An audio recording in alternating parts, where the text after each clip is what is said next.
میدونی من الان همین پرزنت امروز من پیش بینیم رو مثلا 170 80 تا اسلاید بود، ولی واقعا اصلاح کردم رسیدمش به 70 80 تا. چون به نظر من کارفرما اگه ندونه که تو از چه دیدگاهی رشد کردی رسیدی به این طرح، اصلا ممکنه نفهمه طرح داره راجع به چیه. میگفتش که یونگ یه دونه سمینار راجع به نیچه داشت، حدود 3/4 سمینار داشت راجع به اینکه نیچه در چه دوره‌ای، در چه جامعه‌ای، در قبل جنگ، بعد جنگ و وسط جنگ، در کودکی، در همه ایناش چه زیسته‌ای داشته صحبت می‌کرد و آخرش راجع به اینکه نیچه در خصوص دیدش نسبت به فلسفه چه نگرشی پیدا کرد و اینا حرف زد.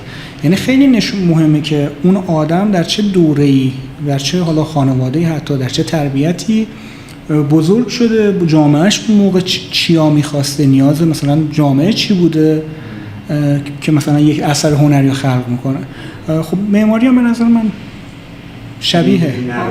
ولی مثلا به هر حال یک معمار باید اگه مثلا بگه که موقعی که داشته به این فکر می‌کرده درگیر چه مسائلی بوده یا خواسته کارفرما رو به چه شکل برای خودش ترجمه کرده. مثلا کارفرمایی که میاد میگه من پروژه آوانگارد میخوام، خب باید اول بیای بگی که آقا آوانگارد از دید تو چیه، از دید مثلا معنای کلمه چیه، از دید مثلا اون تحت لفظی داخل جامعه چیه.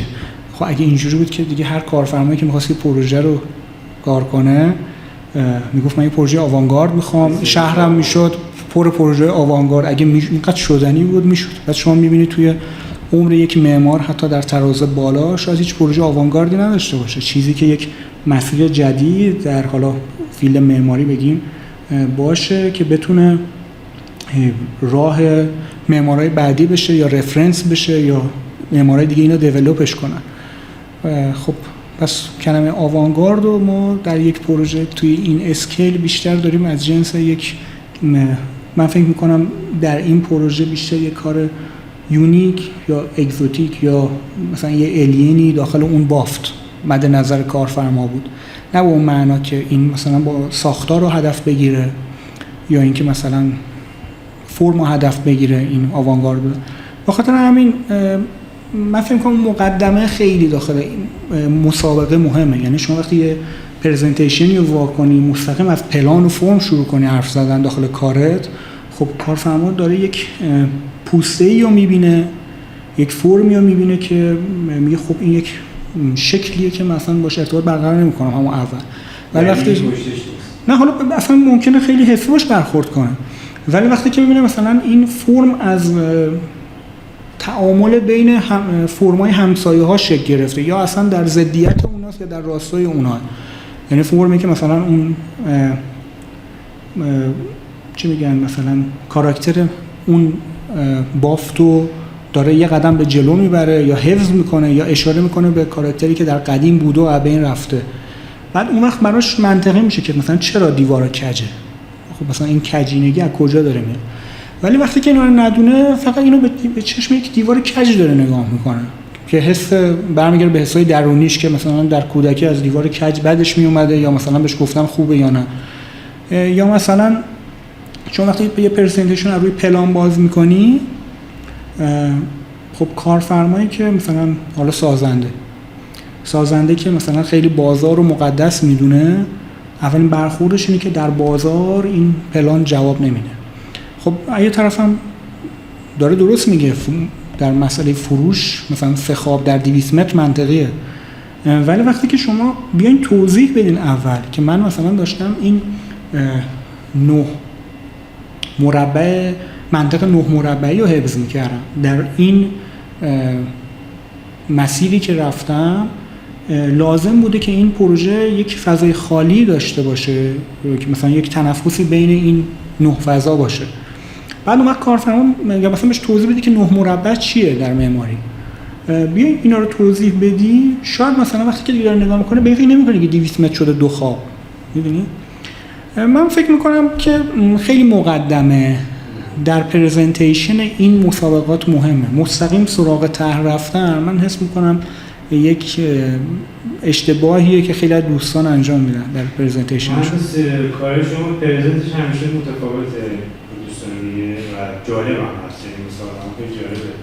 حالا چند تا موضوع بزنم من کجا شروع کنم. یکی اینکه اگه تو این مسابقه برنده نشی یا کلا نتیجه‌ای بین نفر اول و سوم نداشته باشی، برام شیرین‌تر واقعیتش. یعنی چون وقتی که اول بشی خب اول شدی، ولی وقتی که حذف بشی این توجیه رو داری که اصلا کلا مسیرت یک مسیر متفاوت بود. من یک تجربه‌ای که افتخار اینو داشتم در دفتر علیرضا تقابنی بودم، یه بار ازش یاد گرفتم که یک مسابقه خصوصی بود برای پروژه پلاسکو و خب تجربه خیلی کلا تمام روزهایی که من در پیش علیرضا بودم روزهای بسیار ارزشمندی در زندگی کاری من و زندگی شخصی من بود، ولی اون چیزی که اون روز یاد گرفتم این بود که متن مسابقه رو خوند، گفت من اینو قبول ندارم، این هیچ فضایی به شهر نمیده، این ساختمون تماماً میخواد در خدمت فروش و اون سناریوی فروش متراژ مغازه و اینا باشه و این مکعب قرار نیست با این قوانینی که در این مسابقه گذاشتن قرار نیست به شهر خدمتی کنه. من در مسابقه شرکت میکنم به خاطر حالا اون بحث‌های دیگه که حالا موضوع پلاسکو بود و خیلی برای ما ارزشمند بود، شرکت میکنم، ولی اون چیزی که فکر میکنم درسته رو میکشم. به خاطر همین کل پروژه رو آورد بالا و فضای زیر رو در خدمت شهر قرار داد. خب همین باعث شد از مسابقه حذف شه، یعنی جزء اون کاندیدای ساخت و قبول شدن نشه. ولی خب درس ارزشمندی برای من بود که فهمیدم که تو خیلی وقتا معتقد به یه چیزی هستی که میگه از نظر من معماری مثلا به این شکل درسته، ولی خب به یه دلایلی باید در مسابقه شرکت کنی، حالا یا اون دلایل مادیه یا معنویه یا اعتبار و تو از اصول خودت عقب نمیکشی ولی شرکتتو میکنی، میگه من اگه بودم با این بنا به این شکل برخورد میکردم و درستش از نظر من معمار اینه. خب الانم تو مسابقات شما حکایت اینه دیگه، من ترجیح میدم حالا اگه اول بشیم که فبل مورد، ولی اگه دوم سوم بشم برای من تلخ‌تره تا اینکه حذف بشم. حذف شدم برای من خیلی شیرین‌تره تا دوم و سومش. به خاطر همین واقعا حتی تو مسابقه قبلی من یادتون باشه عقب نشینی نکردم، حتی رو پلان، در صورتی که پلان همیشه جاییه که تو میتونی یعنی آره با کارفرما در یک تعامل قرار بگیری، در مسیر طراحی همیشه پلان تغییر میکنه، خود کارفرما آدمای باهوشی ان، پلانای مثلا پیشنهادهای بهتری ممکنه بدن. بعد تو در یک پیک زمانی کم میخوای یک مسابقه شرکت کنی و وقتی که تو این پیک زمانی کم، تو این بسته زمانی که باش روبرو هستی، خب در مسابقه‌ای که حالا توی این اسکیله که مثلا دعوت به صورت رایگانه عملاً و مثلا یه موقع به عنوان دعوتی که به همراه مثلا یه بخش مادیه، مثلا میگن که آقا فلان قد به شما میدیم شرکت کن، چه اول بشه چه دوم چه سوم. ولی وقتی به این شکل رایگانه عملاً همه چی، من حس میکنم تا وقتی که تو برنده بشی و پولی از کارفرما دریافت نکنی، تا موقع از کارفرما طلبکاری عملاً، به خاطر که تو وقت گذاشتی شرکت کردی و به هر حال یک چیزی دادی که به هر حال در این اسکیل قابل ساخته و خیلی از پروژه که در سطح شهر بهتره، حالا جز اون ستای اول بالفرض نیست. و وقتی که پروژه به این شکله، من حس میکنم برای من بیشتر اینجوری که کانسپت مهمه، یعنی من کلا این پروژه های طرح تو طرح رو حس میکنم باید فقط خیلی کانسپتی باشه و وقتی که کارفرما وسط کانسپت داره راجع به آب شیروانی صحبت میکنه، من میفهمم اصلا کارفرما موضوع رو نفهمیده. یعنی شما نمیتونید با یه عددی مثلا با این رنج بیاید یک پروژه تموم شده بگیرید اونم تو مسابقه. یه موقع است مسابقه تکلیف روشن، آقا پلن فاز 1 فاز 2 تأسیسات سازه، خب همه اینا مثلا من معمار میگه چقدر آگاهی راجع به سازه دارم، به صورت کانسپتی میتونم بگم حالا اینقدر فاصله ستونا منطقه بین 5 تا 7. خب قطعا هست پروژه که 10 متر هم فاصله ستونه ولی خب تیغ زخیم شده یا یه راهکار دیگه ای داره. یا من معمار چقدر میگه راجع به تأسیسات، اصلا تأسیسات تا روزی که کار جدی نشه بین چند تا مدل متفاوته، یکی اصلا میاد ساختمون 4 طبقه با کولر آبی هنوز میبنده، یکی میاد چیلر میکنه. من از این مقایسه کرده از کاری که مثلا راجع به پلاسکو بود، نمیشه اینجوری بهش نگاه کرد. یه پروژه‌ای که در مقیاس شهری یه پروژه شاخصه، خب دیدگاه معمار به اون پروژه باید خیلی متفاوت باشه از یه پروژه‌ای که شخصیه یا یه بسته. ببین درست میگی، کلا وقتی پروژه با اسکیلش بزرگ میشه، یعنی این حالا یعنی توی لارج اسکیل قرار میگیره، خب خیلی قضیه جدی تره، یک مهره درشتره توی یک منطقه، مخصوصا حالا یه پروژه که یک عقبه خیلی عاطفی هم پشتش بوده مثل پلاسکو، ولی یعنی هم قدیمی بوده ساختمون، هم اون اتفاق باعث میشه که همه شهر توجهشون بهش باشه. به خاطر همین بین معماری تراسی یک گذاشته میشه اون مسابقه. اصلا اینجوری میشه که یه سری معمارا احساس دین دارن نسبت بهش، میگن باید شرکت کرد که چون این ساختمون جون مثلا یه سری عزیزان ما رو گرفت. اون قطعا نمیتونه، ولی من خیلی معتقدم که فرقی نداره چی باشه. ببین من وقتی که فکر می‌کنم یک نفر طراحی میکنه، از یک خودکار میتونه طراحی کنه تا یک شهر حتی یا یک مثلا برج، ولی خب به مقدار تجربهش این کیفیت ممکنه بالا پایین بشه، به مقدار دانشش، به مقدار تیمی که پشت سرش دارن کار میکنن این کیفیت متفاوته. من خودم خیلی دلم میخواد هر پروژه‌ای که با من برخورد میکنه خیلی مربوط به حسای درونی خودم نسبت به برخورد با یک پروژه باشه. مثلا وقتی من میگن یک مبل، من اون حسی که خودم از یک مبل راحت دارم و دلم میخواد بسازم. زیاد برام مهم نیست که این مبل اگه شما نشستی روش ناراحته. من روی مبل حس خوبی دارم چون این اثر من طراحشه و یه سریا خوششون میاد، یه سریا خوششون نمیاد.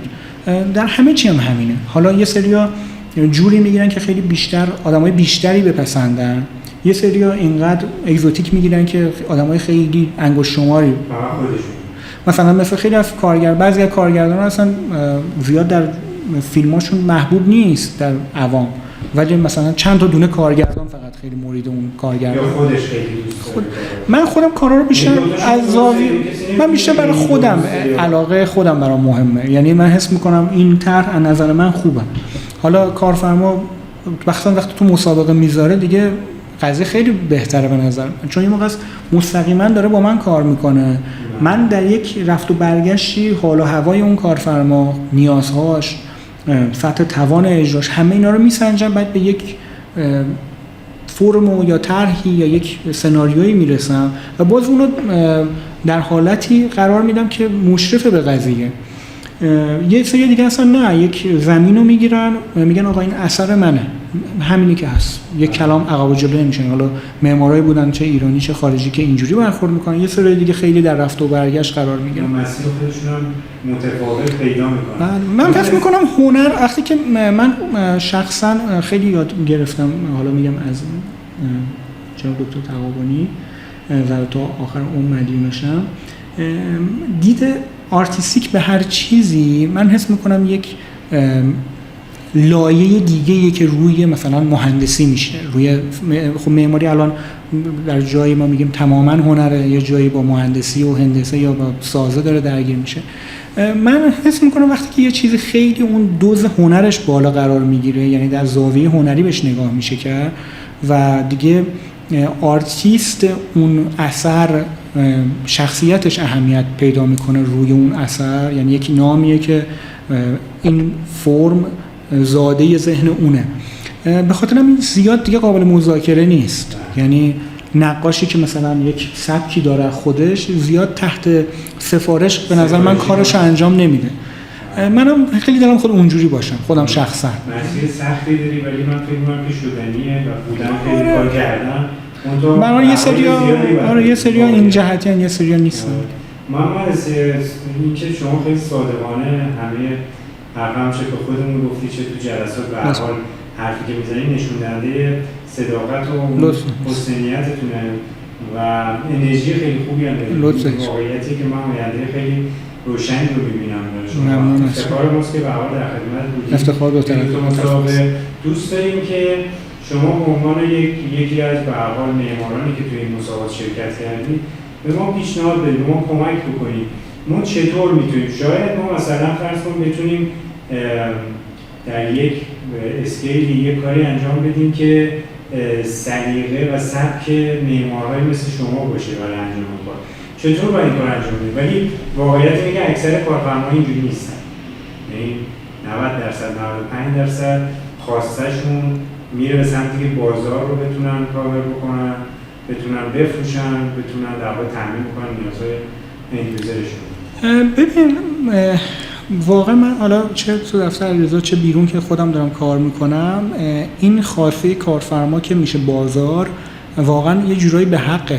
یعنی به حال طرف داره یه سرمایه‌ای رو میذاره، چندین میلیارد کاره و حدوداً 20% داره سود میکنه معمولاً تا شاید 40%.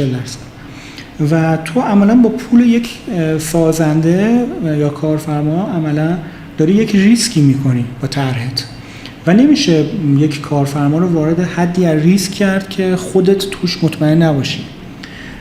برای اینکه آدما یا طراحای که حالا با گروه شما آشنا هستن میشن یا الان در حال کارم باهاتون شکل بهتر یا لایه مثلا سطح پرفکتری رو کار کنن، من پیشنهادم اینه که شما باید یک تقسیم بندی رأی برای برنده بازنده رو بخش زیادیش رو به داورا بسپارید، نه به کارفرما. رأی به داور بدیم توی مسابقه و نکته آخه ببینید من توی مسابقه من فکر کنم خصوصی رو میگم که مطمئنا نباید بخشید. من فکر کنم بیشتر نظر کارفرما روی شما هست ولی ممکنه مثلا یه ذره داور چیز بشه. اشکال نداره. ببین داور یک معماره به نظر من در یک تراز بالاتر، خب سواد معماری بیشتر. من راجع به داوری میگم که معماره، بیشتر منظورم اونه. و وقتی که مثلا یک داوری از زاویه معماری با موضوع رو بررسی میکنه، به نظرم جوابش در فیلد معماریه. حالا سازنده مثلا خیلی از مسابقات دیگه سازنده میاد نفر اول رو به عنوان طرح برتر انتخاب میکنه ولی میره طرح چهارم، اصلا طرح حتی سوم نیست، طرح چهارم اجرا میکنه. و این طرز فکر کارفرما که فکر کنه من چون دارم پول جایزه اول رو به نفر اول میدم باید پس اونو بسازم، یا مدارکی که در اون متن نوشته شده که باید از این کارفرما از این طراح بگیرم بیشتره، پس من باید طرح چهارمی که داورا رد کردن رو اول کنم.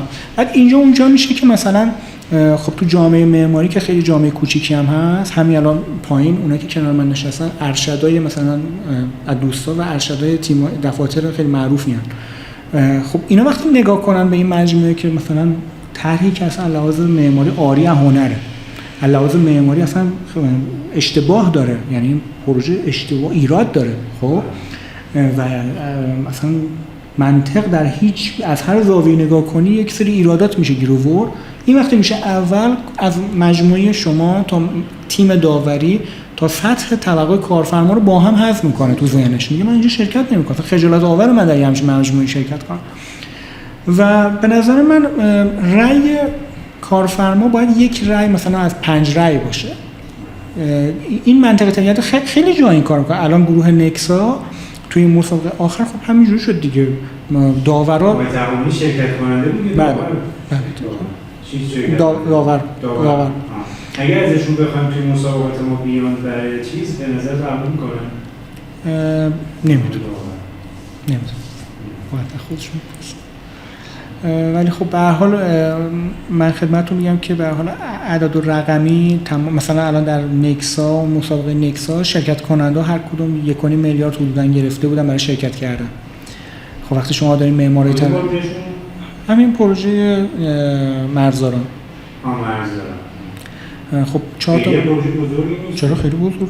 2 تا بلوک 30-40 طبقه بود فکر کنم 20 طبقه بود. من اشتباه گرفتم. این سعادت آباد فکر کنم. آره شما سعادت آباد. بله. خب شما وقتی میخواید معماری طرازی رو درگیر کنی، اونا برای شرکت کردن خب هزینه بالاسریاشون ضریب 4 و 5. یعنی مثلا 3 تا نیرو بزنن که هر کدوم مثلا یه ماه درگیرن، اون 3 نفر هر کدوم مثلا 30-40 تومن حقوقشونه، اونا ضرب در 5 عددی که داره برای دفتر میندازه. خب بس یه معمار رو باید اینجوری راضی کنی که آقا در این مسابقه شرکت می‌کنی باید مثلا ما 1.5 میلیارد فقط هزینه شرکت به شما میدیم، به اضافه اینکه اگه برنده شدن قرارداد اجرا رو به شما می‌بندیم. من از این چیزی که میگین کاملا درسته. خیلی وقتا ما رو با نکسا خب مقایسه می‌کنن. نکسا برگزار کننده نیست، خودش یه شرکت ساختمانیه.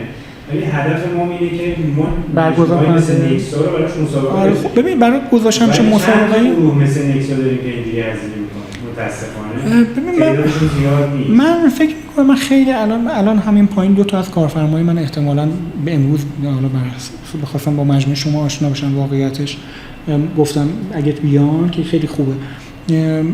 هر دوتای اینا من تو ذهنم این بود که دو تا انتخاب دارن همیشه. یکی اون اصولی که همیشه خودشون بلدن که یه معمار سطح پایینی حالا با یه عددی کار میکنه و تمام عمرشون ممکنه همون جوری باشه. الان مثلا ما سازنده داریم که خیلی به نامه ولی هیچ کدوم از ساختموناش علاوه معماری شناخته شده نیست.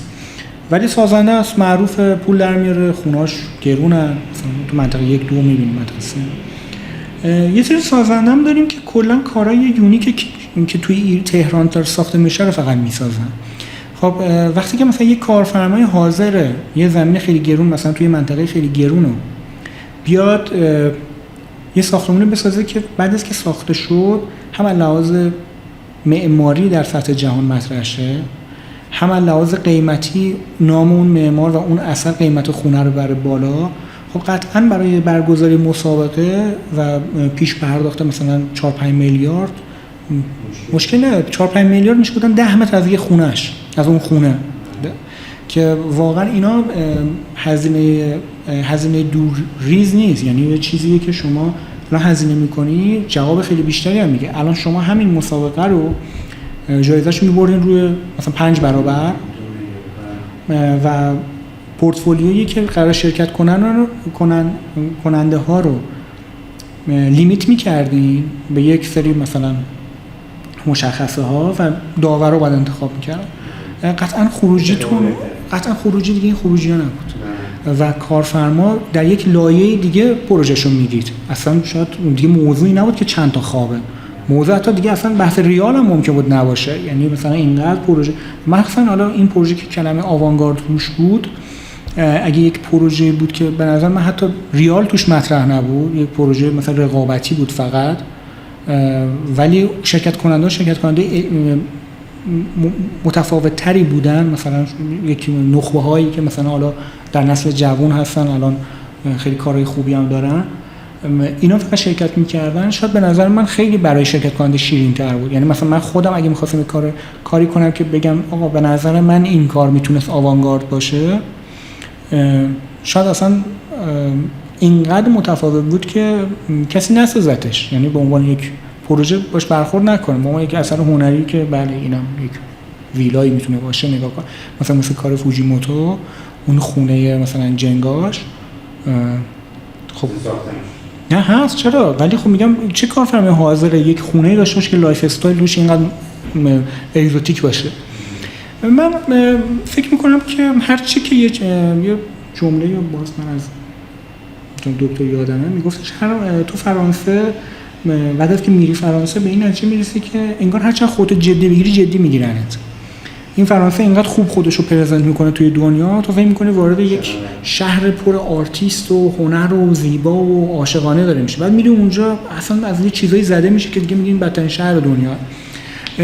یعنی به نظر من وقتی که تو مسابقه رو جدی بگیری، کارفرما هم جدی تر میشه و شرکت کننده هم جدی تر میشن دیگه. وقتی مسابقه وقتی نیم ساعته میشه 1 ساعت و نیم توجیه داره که 1 ساعت و نیم یک آرتیستی جلوی شما نشسته که معماری میکنه، این داره خودش رو اول معرفی میکنه، پروژه رو معرفی میکنه، دیدگاهش رو معرفی میکنه و کارفرما کامل متوجه میشه که این از کجا ریشه پیدا کرده این طرح. من این چیزی که میگم کاملا قبول دارم، ولی ما به عنوان یه پلتفرمی که شاید تو ایران نبوده که فقط کارش برگزاری مسابقات بودن کیسایی که مجله‌ها حالا تو بحث کانسپت بیشتر نه تو پروژه اجرایی مسابقه می‌ذاشتن، ولی ما الان 130 تا مسابقه گذاشتیم.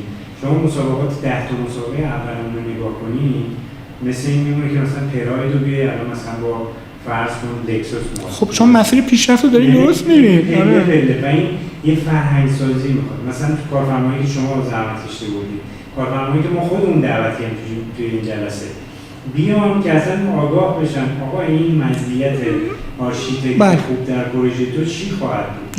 شما میتونید مثل یک منوی رستوران رو نگاش کنی، بگید مثلا سطح 1 اینا عددش اینه و شرکت کننده‌هاش هم 10 نفرن بالفرض.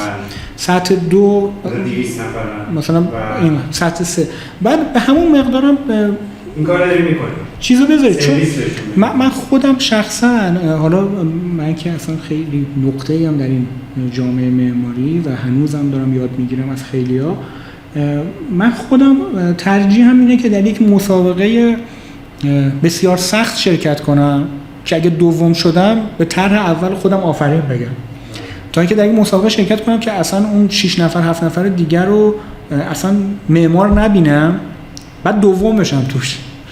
یعنی حذف شدن تو این برای من خیلی حالا افت که کلمه‌شه، ولی خب مثلا برای خود من به هر حال مثلا اینجوری که اینجوری نباشه بهتر. من فکر می‌کنم اون لیمیت کردن یا سطح بندی خیلی بله. چون ببین مثلا الان شما باید یک گروه آرندی داشته باشین، حالا آرندی که نمیشه تو اینجا بهش گفت، یک گروه ریسرچ داشته باشین که بیان مثلا شما یک گروه مخاطب میتونید داشته باشین از حالا دانشجو که نمیشه گفت، ولی حالا شاید دانشجو یا اون معمارهای خیلی جوان که اینا مسابقات خیلی مهمی رو شرکت کردن، مثلا مسابقه شیراز رو اول شده، مسابقه فلانجا رو اول شده، یا در معماری یک صحبتی دارن، یعنی میتونن لکچر بدن و خیلی باسوادن. خب اینا رو مثلا شما از یک جاهایی باید پیدا کنین، دعوت کنین. خب اینا عدداشون منطقاً پایین‌تر از یک شرکت معماریه یا یک معماریه که به هر حال چند تا پروژه داره، اون معمارا رو در یک سطح دیگه میتونید دعوت کنید. ولی هم کاسه کردن اینا خیلی وقتا اون لایه حرفه‌ای رو حذف میکنه، یعنی خودشون شرکت نمیکنن. یعنی حالا امیدوارم اینا رو نذاریم، ولی من خودم واقعا اینکه گفتم این آخرین مسابقه، چون واقعا رقیبایی که بودن و اینجوری بودم که خب حالا بعضیشون خیلی عالی خیلی خوب، ولی اونا کار جدی نگرفتن، چون از نظر من کار جدی اسلاید زیر 100 تا معنی نداره. ولی الان مثلا همین ما داشتیم شروع می‌کردیم، اولین شیت طرف پلان طبقه همکف بود، مستقیم داشت پلان میگفت. یا مثلا این پرزنتش نبود، ایشون پرزنت کرد بود می‌خواست، چون یکی از کارفرما نبود می‌خواست توی مدت کوتاهی سریع کارو. خب حالا اونایی که بودن هم تو همین یه دونه که میتونستی ببینی من وقتی گرفتم اشکال نداره. من خیلی واقعا من کلا مثلا اینکه خاطر از پدرم بهتون میگم، من پدرم شرکت مهندسی معماری داشت و ساخت و ساز انجام میداد. اون از بچگی من درگیر این موضوعات بودم. یه سالی به بعد از زلزله رودبار منجیل این دغدغه شد که سبکسازی کنم. این سقف‌های پلاستوفوم که الان همه جا هست و پدر من سال 77 اختراع کرد که داد به آبشار فوم حق اختراعش رو که اونا تولید کنه و بابت این هیچ پولی نگرفت حتی، چون فکر می‌کرد کارش ساخت و ساز، اینو اضافه کنم به صنعت ساختمان که به جای این سوفالا بلوک پلاستوفوم باشه. و بعد اون باز رفت مثلا سیستم مدولار ویلایی‌ها رو ساخت که مثلا دکتر میرقادری طراحی کرد بود سازشو برای مثلا مقابله با زلزله تو مناطق زلزله خیز. یا الان مثلا یک نوع دیوار سبک، یعنی کلا از فیلد معماری خارج شده و رفته تو یک فیلد کم درآمدتر و داره مثلا مسئله ذهنی شده سبک کردن ساختمان در یعنی در بحران زلزله. خب وقتی که من نگاه می‌کردم این طول عمر کاری پدرمو، می‌دیدم که هر کسی به یک سمتی داره خودشو میکشه. میدونی یک نفر فقط مادیاتو داره میگیره، یه نفر داره یه خدمتی میکنه. من ترجیحم اینه که مثلا الان اگه شما این مجموعه رو، یعنی این مجموعه شما رو میخوام اینجوری بهتون بگم، وقتی توی این مملکت شما یک کارخونه تولید راه میندازین توی کشوری که در تورم افراد خودش بیخبره، دارین یک ریسکی میکنین، ولی یک بعد مادی داره که خیلی پر ریسکه. شما باید با بازار چین و واردات و قبل از شماهایی که هستن و باندها مقابله کنین، ولی از یه طرف یک بار معنوی هم داره. شما مثلا یک عالمه به معمار جوان دارین فرصت میدین که دیده شن. شما یک عالمه موقعیت دارین ایجاد میکنین که یک کارفرما به جای اینکه با یک معماری که مثلا 2 سال داره کار میکنه و فکر میکنه خوبه، بفهمه که این خوب نیست، یکی بهتر هم هست. و من این ریسک کردن شما توی این بازاری که میتونید به جای این دستگاه ها یک مشاور املاک بزنید و خیلی بیشتر در بیارید، شاید وقتی که شما میاد سرمایه و وقتتون رو میذارید برای یه همچین کاری، برای من خیلی ارزشمند بود و من فکر میکنم که هر کسی به نوبه خودش با پیشنهادها در حد توان، مثلا من در حد توانم پیشنهاد میدم، حالا مثلا یه نفر دیگه در حد توانش میاد میگه آقا من یه گوشه این کار شما رو میگیرم یا من یه گروهی رو به شما معرفی میکنم. من واقعا در حد توانم این بود که بیام قور بزنم، پیشنهاد بدم، انتقاد کنم کارفرمایی که میدونم ممکنه با شما کار کنن رو بیارم.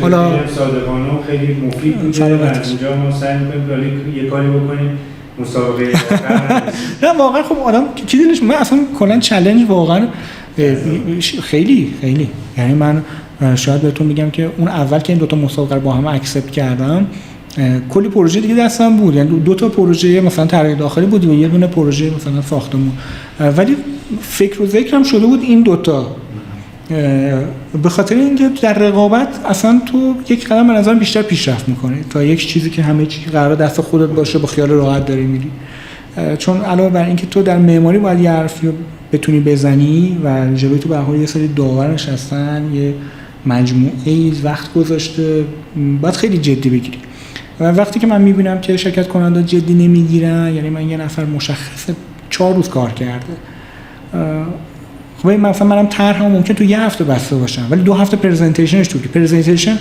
علاوه بر اینکه کار خودمو داره بریف میکنه یک احترامی هم داره به کارفرما و مجموعه میذاره دیگه، که آقا من برای شما رفتم این همه خوراک آوردم که توضیح بدم. بخاطر همین امیدوارم که هر کسی داره کار میکنه خیلی جدی کار کنه.